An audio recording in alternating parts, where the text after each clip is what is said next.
disait-on alors. 1928 marque une date fondatrice pour la famille Badinter.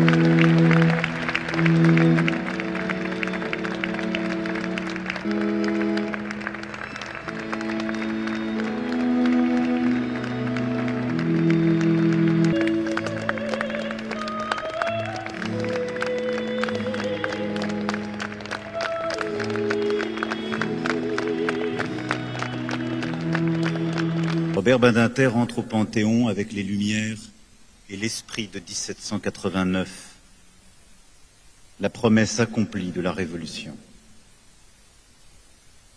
Robert Badinter entre au Panthéon avec les principes de l'état de droit, une certaine idée de l'homme, inséparable de l'idéal républicain. À Lyon, en fédération, de savoir que leurs parents et leurs grands-parents étaient des gens bien. J'avais 13 ans. C'est un moment d'émotion, d'émotion collective qu'on perd de plus en plus peut-être, mais parce qu'on ne songe pas à prendre le temps d'y aller. Quand vous dites « je vais à la panthéonisation de Robert Badinter », tout le monde se dit « ah d'accord, c'est un petit peu original ».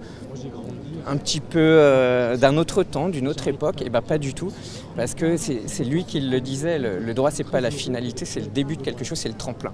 Et bien les panthéonisations ce sont des tremplins. Je pense que c'est important de montrer que les messages et les valeurs portées par Robert Badinter durant toute sa vie, durant toute sa carrière, et à ses nombreuses fonctions sont des valeurs qui perdurent et qui traversent les générations. Avec la montée du fascisme, de l'extrémisme, etc., on est quand même revenu sur des débats qui n'ont plus lieu d'être en vérité, parce que depuis 1981, justement, la peine de mort est abolie. Et on revient encore sur ce genre de sujet. Et je pense qu'on a trouvé le bon moment pour le faire rentrer au Panthéon, justement pour montrer qu'au final, c'est l'humanité qui passe avant. Ce qui transcende les querelles politiciennes actuelles, c'est bien la largeur de vue d'un Robert Badinter et son universalisme absolu.